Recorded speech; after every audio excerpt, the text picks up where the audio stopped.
Good afternoon, everyone. Thank you for joining us today for the Johns Hopkins School of Education Master of Science in Education Policy Virtual Information Session. My name is Sion John. I'm the Assistant Director of Admissions here at the Johns Hopkins School of Education. We also presenting today, we have student speaker Jenny Butcher and professor and faculty lead of the Master of Science in Education Policy program, Dr. Jonathan Plucker, joining us today. And before we get started, I would like to cover a few housekeeping topics. First, today's webinar is being recorded. The recorded video will be sent to all registrants within 10 business days. And lastly, there will be a Q&A session at the end of the presentation.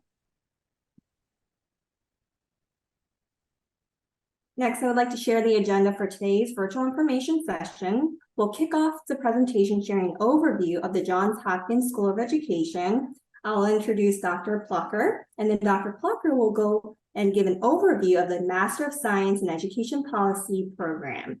We have a student speaker. Jenny will speak about her experience in the program. And lastly, I'll wrap it up with admissions requirements, go over financial aid and scholarship, and then we'll leave the floor open for questions at the end. Here on this slide, these are fast facts about our school. In addition to the fast facts, we are one of 9 schools at Johns Hopkins University. We began offering college courses for teachers in 1909, and then we became our own school in 2007. We are proud to share that the Johns Hopkins School of Education is consistently ranked one of the top schools in education by the U.S. News World Report. And for school enrollment, we have approximately 1,741 students. We offer 25 graduate programs, and that includes our doctoral, master's, and graduate certificate programs. And for student alums, we have over 24,000 SOE alums. And moving on to faculty introduction, Dr. Jonathan Plucker is a professor of education and associate dean for faculty affairs at the Johns Hopkins School of Education. He graduated with a BS in chemistry education and a Master of Arts in education psychology from the University of Connecticut. After briefly teaching at an elementary school in New York, he received his PhD in education psychology from the University of Virginia. Dr. Plucker previously served as the Julian C. Stanley Endowed Professor of Talent Development at Johns Hopkins. And lastly, Dr. Plucker's research examines education policy, talent development, and creativity. So at this time, I will hand the floor over to Dr. Plucker. Welcome. Thank you, Sian. Hello, everybody. Good afternoon. Figure I'll just introduce myself briefly before I jump into the program description here. I love education policy. I love policy in general, but I especially love education policy. I'm a pretty big policy nerd. I will admit that readily. This afternoon, I realized I was spending about 20 minutes reading an in-depth analysis about various philosophical arguments about whether a speaker pro tem has any real power to run the U.S. House of Representatives, which is pretty pertinent today. And you think about that, you think, but who cares? What does that have to do with education policy? Well, it has a lot to do with education policy because the current speaker pro tem is acting in a way where he seems to be aligning with the general philosophical position that he actually can't do anything substantive. He is just a placeholder. That has huge implications for us working within education, because if he can't act on moving, say, budget bills forward, we didn't avoid a government shutdown. We postponed it for 45 days. So if the speaker pro tem feels that he can't act, that means that we probably won't have a speaker who can then actually work on budget bills until about a month to go. And given that they had 12 months and they couldn't get to that deadline, is 1 month with a sharply divided U.S. House of Representatives, is that going to be enough time for them to get a new budget done? I'm a little bit skeptical. And given that the Republican House budget cuts federal education funding by about 25 to 30%. This is a really important issue for all of us thinking about schools, if you have kids in schools, if you're a teacher, and then, of course, especially for those of us who are really focusing on education policy. This is the sort of stuff that I think about, that my colleagues think about, and that we are working with education policy students to think about and understand. That's what we try to model here. Can we go to the next slide, please, Sam? Why education policy? There's really good reasons bulleted here. But it is just a very dynamic time to be interested in education policy. At the local level, state level, federal level, there is just so much going on, and it has a huge impact on all of us. The vast majority of states have K-12 education as almost half of their state budget. It is an enormous public expenditure. Other than healthcare, generally, it tends to be pretty much the biggest public expenditure. In many states, it is the biggest, especially if you put higher education in there too. So the various decisions that policymakers make have a huge impact on, again, your life, your neighbors' lives, your family's lives, everyone's life.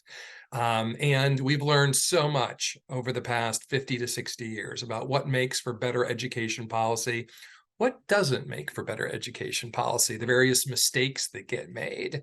And so that's why education policy is so fascinating and so important. As I like to tell people, if you think it's a boring day in education policy, that's because you didn't look at the news and see what was going on. There is something going on somewhere that's interesting, controversial, exciting, dynamic about education policy every single day in this country. And what we try to do in this program is give you the various tools, help you develop the various skill sets to help you analyze it, understand where it's coming from, predict to where it's heading, and then probably most importantly, to give you the tools to get involved with creating positive education policy. Next slide, Sam. As I like to say, everyone is involved in education policy. You're either actively involved or you're a victim. There's no such thing as a bystander. You can't say, well, I don't really find that interesting. It still impacts you every single day. So we take a very active approach to studying, teaching about, helping students get involved in education policy. And we are really focused on helping people become positive change agents. And you can be a positive change agent in so many different ways. You can work at a think tank. You can go into government. You can be a bureaucrat within the U.S. Department of Education, in which case you probably control tens of millions of dollars worth of school funding in various programs. You could be a budget analyst. You could become a policymaker yourself. There are so many different ways to be involved with education policy. We take a very, very broad view of it. And I should also note that you will definitely interact with faculty who have played a huge range of roles within education policy. We have faculty who have been, we have two faculty now who have been assistant secretaries of education at the federal level. We have people who have been state school chiefs. Many of us excuse me, many of us regularly testify at both state and federal hearings. And several of us have actually helped write education policy at the local level all the way up to the federal level. So we have a ton of expertise that we try to bring for all of you to learn from. Next slide, Sam. This is the basic description of the program. It's essentially 11 to 12 3-credit courses. It is primarily online at this time. We are thinking about adding more face-to-face options, but for this next year, it will be primarily still online. That said, every summer, end of July, beginning of August, we have a DC-based seminar. This year, it was Baltimore and DC based. Next year, it will be based at the new Johns Hopkins facility in Washington, DC, which is right at the foot of Capitol Hill.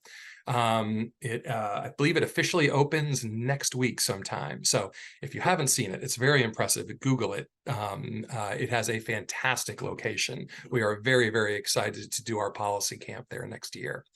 And it takes about 1 to 2 years, depending on whether you're full-time or part-time. I've already talked about our faculty. They are a very impressive group. And I think, it's not that we have great policy people. We do. We have some of the country's best. But all of our faculty are great policy people who have amazing networks. And that's what we try to activate for you. Like, what good is our personal network if we can't then share it with you and help you benefit from it to build your policy network? And so if someone's been an assistant secretary of ed, if they've been a state superintendent, if they've been a mayor, superintendent, principal, policy analyst, we want you to connect into their network too, so that you can immediately start getting involved in your future career. That's a really big emphasis of ours here. Just for even creating internships, that's really important. Next slide, Sian. This is a possible course sequence to get it all done in 1 year. I guess it's a little bit more than a year, because you lapse over into the following summer if you do experiential learning. Experiential learning can look like different things to different people. I think most of the other courses are fairly straightforward, as you can imagine. The best way I can describe experiential learning, it's the end of a long day. Experiential learning is to give you a current example.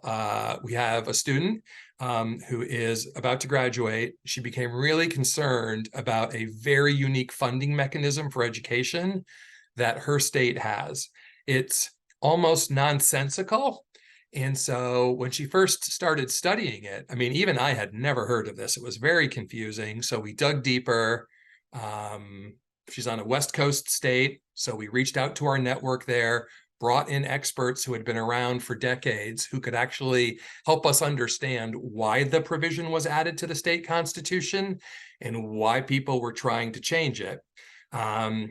She decided to do an entire semester experiential learning opportunity, which again, she's doing right now, to really sort of coordinate policymakers and try, and basically try to find policy levers to try to change that part of the state constitution. Is that going to be easy? Absolutely not. But she's connected with the best experts in her state. And so actually, as part of her degree, she is trying to create a very important large-scale policy change in a fairly big state. We think that is incredibly exciting. We love to support things like that. Next slide, Sam. I have already talked about a lot of these things. This kind of breaks it down a little bit more. I guess when push comes to shove, I want you, if you're in this program, I want you to hear about a policy development that's about to happen. And I want you to know how to study it, how to understand it, how to figure out who the key players are, and how to influence it if you decide that you want to get involved with it. That's what we're trying to do here. Part of that, as I tell the students all the time, Jenny Butcher is certainly tired of hearing me say it already. Part of it is science, like actually knowing how these things work. And part of it really is art. And the way that you learn the art is practice, practice, practice. And that's why we want to connect you into things like internships, et cetera, so that you can really get both the science and the art as you come out of this program, and therefore make an immediate impact on the world. That's what we're trying to do here. And that's what these skills really sum up to. Next slide, Sian. And I believe Jenny is going to talk about this a little bit, so I'm not going to steal too much of your thunder, Jenny. But one of my favorite parts of this program is that we do have an in-person 1-week residency. From now on, it will be in the new on the new Washington, D.C. campus right there on Capitol Hill. This past year, it was the first week of August. Next time around, it may be the last week of July, somewhere in there. It's essentially you meeting the other students in your cohort. It is also open to all past students too. So it's usually a mix of people coming in. And then you're basically interacting with people who are either currently policy movers and shakers, or they have vast experience, really interesting perspectives on things. And it is just a very intensive week of interacting, asking questions, and starting to get involved. Because of the pandemic, we have only done it face-to-face once. I thought it went really, really well. We're going to make it even better next time. Again, being at that new facility for the entire week should be a lot of fun too. So with that, I think, do I have one more slide, Sian, before I turn it over to Jenny? I have two more slides, actually. Advantages of the program. I think I've already pointed out lots of the differences between us and the other major programs out there. I call the residency policy camp. That's probably not the best thing to call it in the world, but it's policy camp. We all get around and we throw ourselves into policy with a bunch of other people who love policy and really want to get involved with it. It's policy camp. It's fun. We are really working on the second point a lot. We have had very great success with our students. I should say our students have had great success working in internships and then moving right into full-time policy positions, sometimes with the same organization, sometimes with different ones. We are trying to build out our network of internships to at least increase them threefold starting starting later this year, just to provide even more opportunities for people to try on different policy hats for size, if you will, and just see how things fit and figure out like if you want to be a policy analyst, do you want to be a budget analyst? Do you want to be more on the policymaker side? Do you want to be more on the analysis side? Again, there's so many ways to be constructively, positively involved with education policy. We want to create this network of sort of national internships so you can try lots of things on for size, which I think is very, very important. So that's going very, very well. And we absolutely are going to strive to make that better. Next slide. The fellows program, we do have a special fellows program, basically the fellows work on special policy projects. This year, there's a number of projects. Starting an education policy podcast is one of the big ones, and then we are helping organize various events around the role of school boards around the country, local school boards, which has become a contentious and hot topic. Among other somewhat smaller projects that we're doing. Those are the two big ones. Each year, we're going to bring the fellows together and come up with a few more really interesting applied projects to do. And as you can tell from what I just described, the range of possible projects is very, very broad, but it's really to provide you with a little extra experiences on top of everything else that we already provide. And with that, now I think I hand it over to Jenny. I almost did it 2 slides too easy, too early. Jenny, I will let you introduce yourself, other than to say that Jenny started with us at Policy Camp this past August. She is off to a fantastic start. Thank you for being here, Jenny. I'll turn it over to you. Thanks, Dr. Pucker. So I am Jenny, or Jeanette, that was my fancy name, Murnian Butcher. I'm in my second semester of the program here at Hopkins, and I was attending a seminar just like this last October. So I'm excited to be on the other side with you today. Just a little background on myself. I was a 5th grade and Title I teacher in East Helena, Montana. I currently live in Helena, Montana, our state capital, and I now work for a grassroots public school advocacy organization. And so I'm already able to apply what I've been learning in my program with what I'm doing for work, which has been really exciting.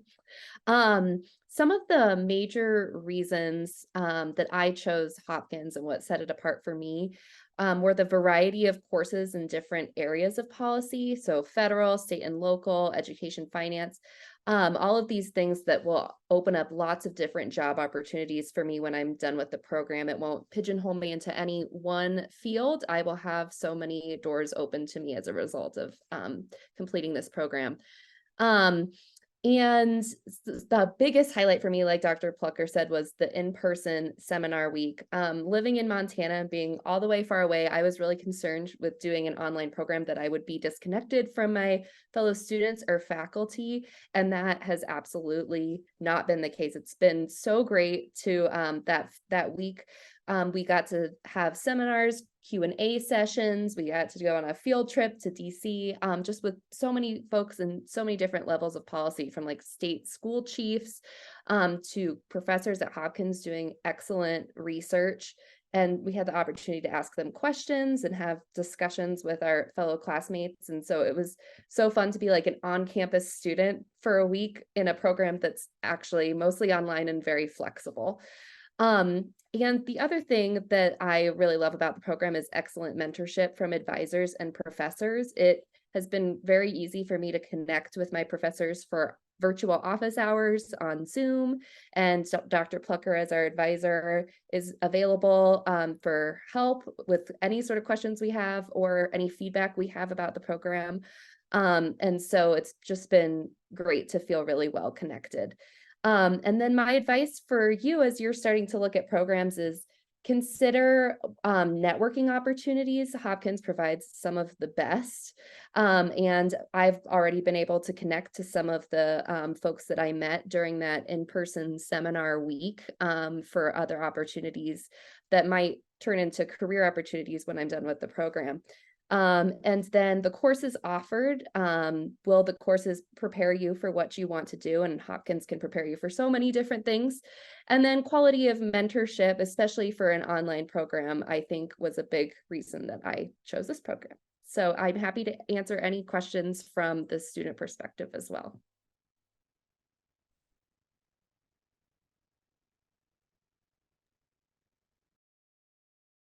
Thank you, Jenny and Dr. Plucker. So now we're going to continue by going over the admissions requirement for this program. First, applicants must submit a completed application. The application can be found on the school's website, and keep in mind there is an $80 application fee. Applicants must submit official transcripts from all post-secondary institutions that you've attended. Again, we'll need all official transcripts, including institutions you may have taken courses but did not receive a degree. We'll need your essay, an updated resume, 3 letters of recommendation, and finally, the GRE is not required for this program. And please note that we're currently accepting applications for the Education Policy Program, and the application deadline date is April 18, 2024. And there are a few additional steps you need to take in order to complete the application process if you're an international student. You must submit a TOEFL or IELTS score, or if you qualify to waive the IELTS or TOEFL score, there is a request form, waiver request form located in the online application. And if your degree was completed outside of the US, you'll need to complete a course-by-course evaluation. Additional information can be found on the school's website. The tuition for the 2023-2024 academic school year is $1,525 per credit. In addition to the tuition, keep in mind there is a registration fee for $175 per semester, and the application fee is $80. For additional information on tuition and fees, please visit the SOE's website.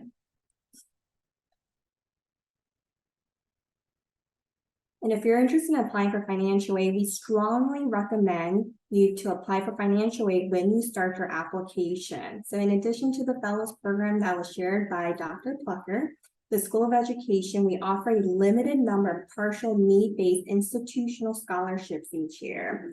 SOE's endowed scholarship awards range on average from $800 to $3,000 per semester and are applied to tuition expenses beginning in the fall semester. And to see if you qualify to apply for the endowed scholarship, please visit the Grants and Scholarship webpage on the school's website. All right, so thank you for attending the Education Policy Virtual Information Session. At this time, we would like to open up the floor for questions. And Dr. Plucker, if you don't mind reading and answering any program-related questions, and while you're doing that, I can take care of any admissions-related questions.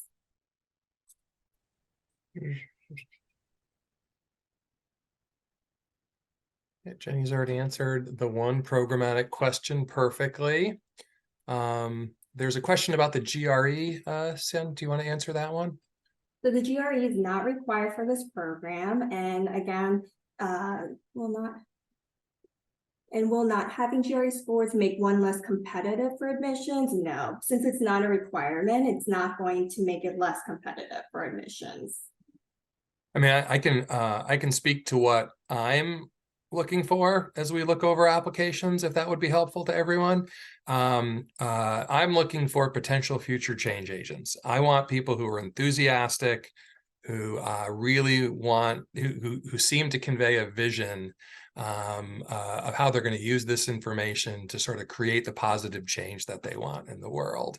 GRE scores, quite frankly, don't tell me that much about that at all, if anything. When you're writing your essays and things like that, just feel free to be pie in the sky and talk about the sorts of things that you'd like to see different in education policy. That's kind of primarily what I'm looking for is, and I think my colleagues are similar. Kayla's question, what sort of background in policy should you have before beginning this program? Pretty much what I just said. I mean, we've had people who have a lot of teaching experience. We get a lot of current teachers. We get people who work in the nonprofit sort of think tank sector. Jenny, that's pretty much you. We have others who don't have much of an education background and have more of sort of a traditional policy background outside of education. That makes perfect sense too. We prefer that the group of students be as diverse as humanly possible in every sense of that term. Geographically, demographically, background, future plans. I just think it makes for a better student and classroom experience in general for everybody. There really isn't a set background that we're looking for. Sian, can you answer the question, if accepted, how long do you have to accept an offer?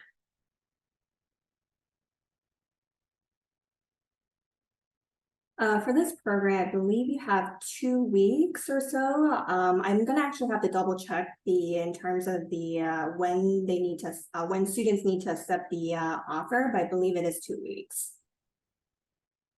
Thank you. These questions, you didn't have many questions, and now they're popping up as fast as I can read them on my screen, so they're disappearing before I can read them. For the in-person week, does the cohort stay together or is everyone on their own? I'm not sure exactly what you mean by that, but you generally stay together. And if you mean, where do you physically stay? We provide discounted hotels and a little travel support. But some people did Airbnbs, others found other hotels, others all stayed in the main hotel. That should be the same in Washington, D.C. too. In terms of the experience, you generally are all together, so we can meet with our guest speakers. Although I should say, like on Tuesday at Policy Camp this year, we started with a big group session with one of our faculty, Dr. Henry Smith, facilitating a panel with 2 members of the Senate Education Committee's minority staff. Then as a group, we went and met with 1 newer analyst on the Senate Education Committee's majority staff. Then we had lunch. Then we went and I broke people into, I think, 4 or 5 groups, and then sent them off to various House and Senate offices to meet with like the key education staffer within each of those policymakers' teams, just to ask about what they do regarding to education, how did they get there, what their future plans are. So it was some big stuff, some smaller group stuff, but largely everyone hanging out together with ample social opportunities in the evenings is probably the best way to put that. Okay. Are there any pre-acceptance internships that you recommend for full-time educators? Not really. The more experience you can get, the better, before, during, and after. But there's nothing specific that we're looking for. If you didn't have one, you would still be competitive. So that doesn't matter. If you do have it, even better. Average numbers a year of work experience your students have. Oh my gosh, it is all over the map. I couldn't even, I mean, just students I've met with this week, including recent graduates. Some have been doing this for 20 plus years. Some of them have taught for a year or 2 and otherwise are pretty much straight out of undergrad, and lots of people in the middle there. So it really is a very diverse group. Again, that's kind of how we like it, actually. So do a lot of student, Abraham's asking, do a lot of students who graduate from this program go on to earn PhDs? It's pretty new. Yeah, it is pretty new. It is kind of hard to know for sure. All that I can tell you is several people are considering doctorates after they leave the program, or those who have are just about to graduate are applying. And I know this because I've been asked to write letters for all of them. I've got a to-do list that's a mile long. But I would say about a 1/5 to a 1/4 of our students in each cohort have that as sort of a short-term goal. And I would imagine eventually a much bigger percentage will actually end up pursuing doctorates. Student working 9 to 5 and located on the West Coast, would the part-time online program allow us to take classes later in the evening? Since we have, and it moved on me.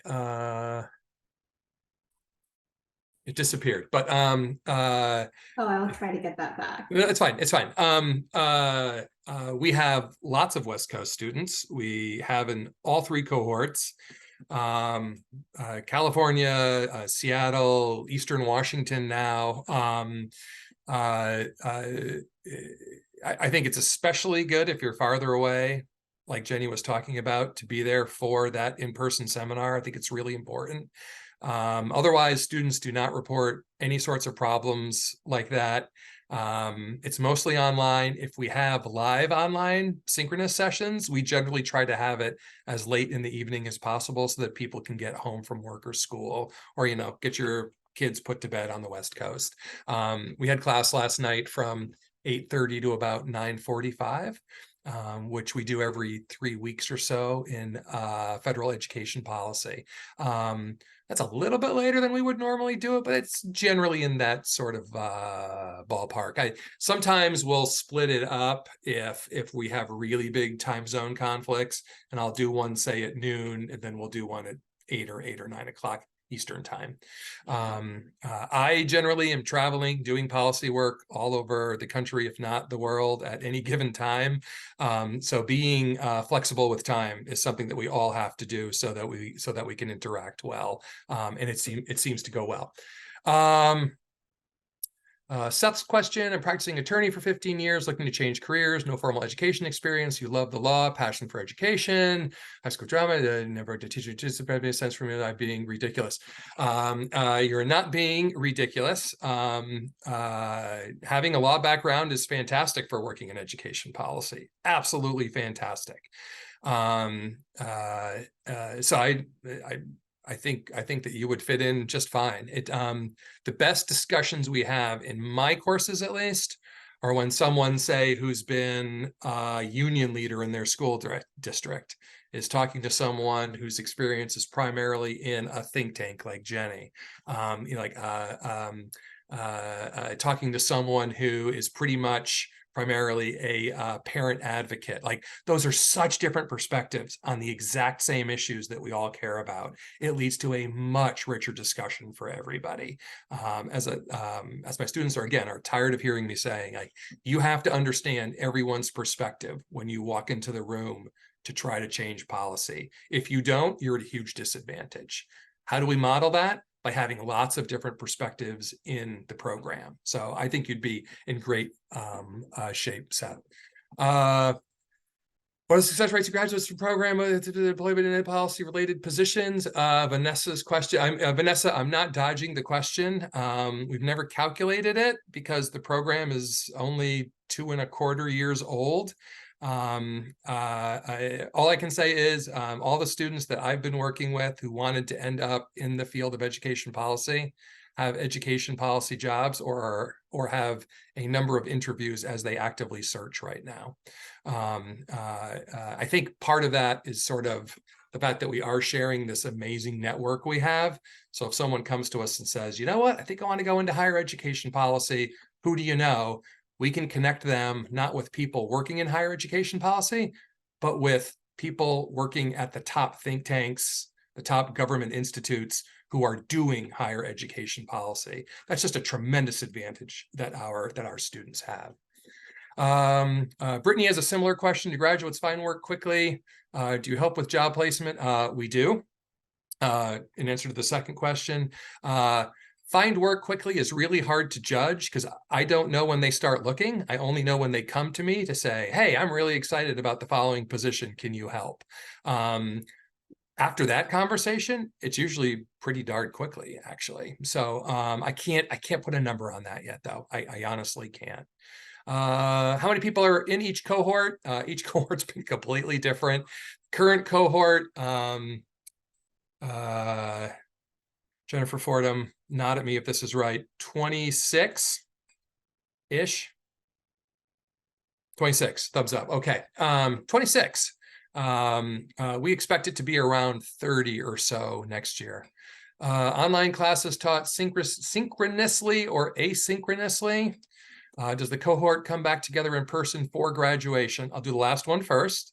That's up to you if you want to. Absolutely. It was a lot of fun hanging out with our graduates this past May on the big Hopkins graduation day. That actually was one of my favorite days every single year, is just to see everyone come back and put on the robes. And I have fancy robes, so you don't get to see those unless you graduate from the program. But seriously, online courses taught synchronously or asynchronously. They are primarily, let me take a step back. They are designed to be primarily taught asynchronously. Every professor is encouraged to have synchronous sessions on a fairly regular basis. That's something new that we've really emphasized in the past year, and it seems to be working well. At the same time, it is primarily an asynchronous program. So we're not going to have live sessions every single week. I don't want to set that expectation because that would disadvantage people, especially in certain time zones or who just have very, very busy schedules if they are going part-time. So it's primarily asynchronous, but there's a in every single course, there is a regular synchronous component. Is the internship required? No, it is not, Tammy. If you're kind of career shifting, I kind of recommend internships generally, just because it gives you a little more experience. Are synchronous classes mandatory? They are not. They are not. I can just jump in there real quick, Sure, Dr. sure, Jenny, I found please. that my professors have been really flexible if I have work or a time zone issue or whatnot in terms of synchronous sessions, and they're also recorded, so I've had the opportunity to go back and watch later. Anonymous attendee asked, so for 2024, only 30 people would be in the cohort. Is there just one cohort? It would be, so it would be more competitive to get in. We want at least 30 in this cohort. I have support from the university and the school that if we get more qualified people than that, they will give us the resources to make it a bigger program next year, which would be hiring additional faculty, et cetera. In fact, I just met with the dean almost exactly a week ago, and we were talking about this. So for us, it's not, we have X number of seats to fill. It's how many qualified people do we have applying to the program? That's the number that we're targeting, not some artificial cap. Not some artificial cap. Do professors have office hours? Some of us do. I tend not to, just because I want students to feel free to email, text me, call me whenever they have a question. In general, I can meet with students pretty much whenever they want. So I had one student who had a car accident this past week. She texted me and said, I need to talk to you ASAP. I've had a bad car accident. We immediately got on the phone, and we have just taken care of her and made sure that she's fine. We're giving her a little 4-week break here or so until she can get her feet back under her. We did that all within 4 or 5 hours, I think. So I think you will find the faculty to be very, very accessible.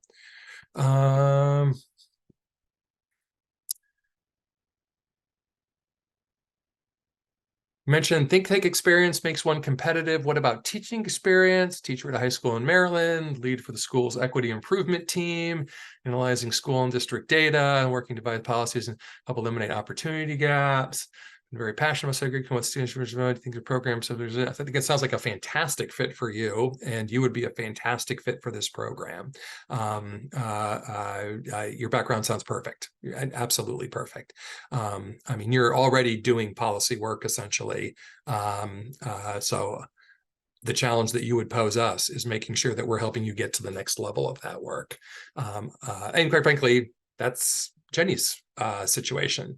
She came to us with really good experience. The goal here is to make sure Jenny's getting to that next level so that she can be a super high impact policy person. And I would argue she already is. She just published her first op-ed. Congratulations, Jenny. Very impressive. Thank you. It was awesome. Oh, why don't you tell them very quickly what your op-ed was about? Oh yeah. So in Montana, we've had a lot of bills kind of like attacking teacher integrity, so to speak. And so I just wrote from my experience as a former teacher about what the day-to-day life is for teachers and how we can be supportive of them in the classroom, and how we can advocate for policies that help them help students rather than playing on kind of the culture wars stuff. So that was the gist of it. That's awesome. Jenny, we have another question for you from Seth. How work intensive is the program outside of the coursework? Sure. So I would say that, we have the synchronous sessions, every couple weeks or so. And then in addition to that, we have quite a bit of reading and usually like a discussion a week for each class, and then a few bigger assignments like papers or problem stats for statistics, that sort of thing. So as a full-time student right now in 3 courses, I would say that I spend probably about like 3 to 4 hours a day on school stuff most days of the week, and some weeks are a little bit busier than others. And so that would be about how I feel like the course load shakes out. Thank you, Jenny. Nicole asks, are many of the students in your program coming from higher ed administration leadership? Is this group and audience a target for your program? I just came an hour ago from a meeting on this very, very topic about, we have fantastic higher ed policy staff, policy faculty. We've not had a lot of students with that interest. I think for next year, we're going to try to create sort of a sub cohort, if you will, of folks with that focus.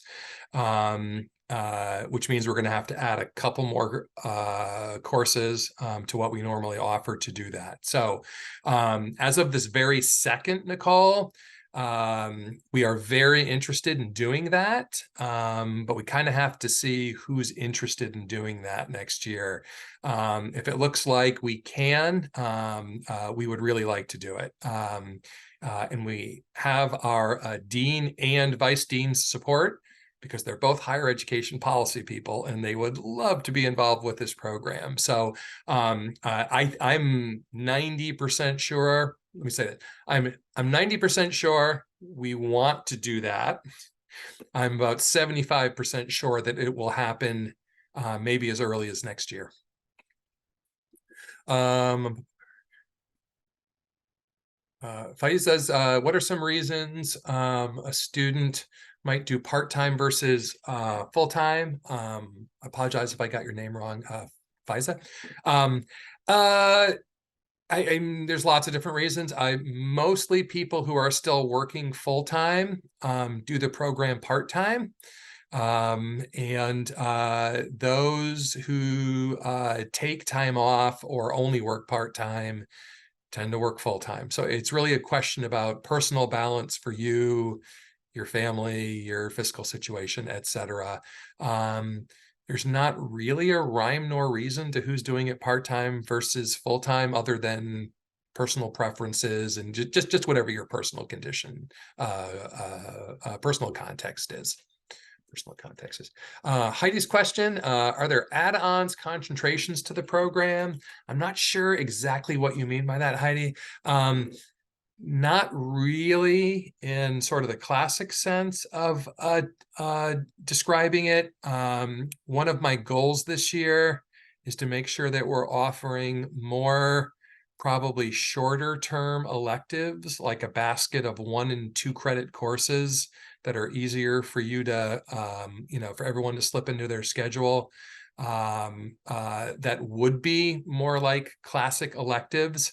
For example, several of our faculty, myself included, really focus on equity in education. We have some coursework in that area. Like, it would just be cool to take a course from Rebecca Cruz about equity in special education, or from Richard Lofton about all the community-based work he does in Baltimore on equity and equal access and anti-racist work. Like, they're some of the best people in the entire country doing that work. I think adding those smaller credit electives is definitely something we're going to experiment with by the time any of you would enter the program, just to give you some more options, and quite frankly, just to expose you to just fantastic faculty. Program stitches. Abraham, I don't know if we, Jenny Fordham, we don't have anybody who teaches full-time and takes the program full-time. Now, Jenny, do you work full-time? I work part-time, but we have one who is teaching in Florida full-time. And that's right, Krista. I was gonna say she is. Yep. Yeah. And she pulls it off with a smile on her face. I don't know how she's doing that, Abraham, but she does it. She's wonderful. She is really throwing herself into this. That's right, I forgot about that. And finally, Hannah asks, can you share more about the Education Policy Fellow Program?